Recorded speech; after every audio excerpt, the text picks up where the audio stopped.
Hello kabayan, Lim Otoker nga pala. So yun ang gagawin natin kabayan ay front bumper ng Honda Accord. Bago ang lahat kabayan, huwag kalimutang mag-subscribe at i-click ang notification bell for more car pader. Ganun din sa kabila. Kasi kulang lang yan sa angat kabayan. Iangat ko kabayan, iangat ko. Tingnan mo. Yan, di ba? Di ba no? Ganyan yan.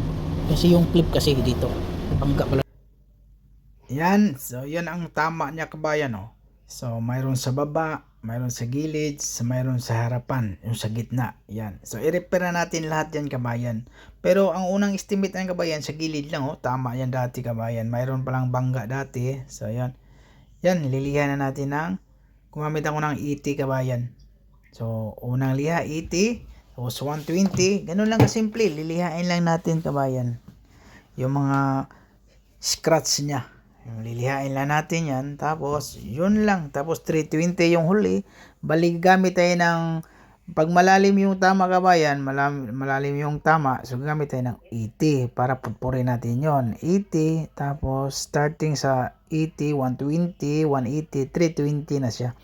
Tapos, pagkatapos ng 320, linisan natin yung bumper para malinis. Tapos, ibigay na natin sa preparasyon. Tapos, yung preparasyon, depende na sa preparasyon kung lilihain na ulit ng 500. Minsan hindi na. So yung gilid lang lilihain niya, tapos sabay tip, tapos sabay primer na. So kailangan linisan natin bago ibigay sa preparasyon, kasi hindi na sila maglinis doon. Dapat sila tip na agad, tapos primer.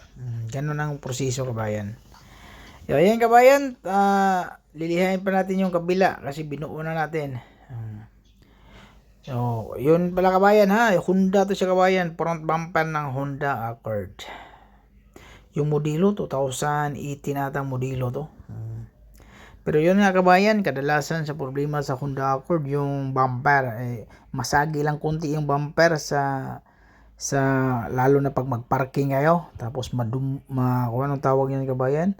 Yung madumbol, yung sa harapan, automatic na yan. Makaawang na yung fender sa bumper na gap.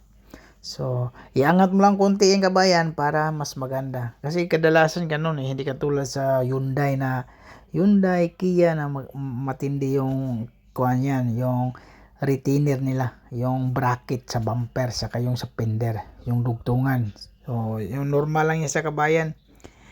Yan kabayan, so palapit na matapos yan kabayan. 320 na ata yung niliha ko dyan. Ganun lang kasimple. Enjoy watching kabayan, at huwag kalimutang mag-subscribe kabayan Tapos paki-click na din yung notification bell para lagi kayong updated sa mga video ko sa mga ganito kabayan. Yung mga pag-repair ng kotse. Dati kasi kabayan, hindi na nililiha yung mga scratch, hindi nililiha, lagyan lang masilya. Pero machine naman yung gamit natin, walang problema pag putpurin natin yan. Tapos bira lang din gagamit ng masilya kabayan pag bumper. So pag plastic kabayan, hindi talaga allowed na maglagay ka ng masilya dyan, kasi pag masagi yung bumper, automatic yung masilya mabiyak, lalo na pag makapal. So iwasan natin yan na maglagay ng masilya sa bumper. Lalo na pag lubog yung bumper, tapos painitan mo, yung kailangan. Ito na yung Honda natin na ni-repair kabayan. So tapos na. So ito yung alignment talaga sa Honda kabayan So maluwag talaga siya. So kahit saan yan pag Honda. Yung clip kasi yan kabayan kumakalang, pero dito naman tayo nag-repair yan So okay na Yan. So ito kalawang na kabayan Ayan So ipakita ko sa inyo yung likod kabayan pag Honda, ganyan talaga kabayan, masagi lang kunti, automatic yan katulad nito kabayan kangang nakaukam na, di ba? Kunting sagi lang yan dito yan pag masagi mo dito, makaka-atras ka, tapos yan, automatic na yan. So ang gawin mo nito para hindi ka mahirapan pag may ganito kang Honda kabayan, so tatanggalin mo to, yung bumper. So pagtanggal, yung bracket dito, yung retainer niya, iangat mo ngayon. Tapos para hindi ka mahirapan, tornilyuhan mo ng maayos doon sa loob, kasi may tornilyo to yung bracket na yan Tapos automatic okay na yun sa kabayan. So tingnan natin kabila. Ganun din sa kabila kasi kulang lang yan sa angat kabayan. Iangat ko kabayan iangat ko tingnan mo. Yan, di ba?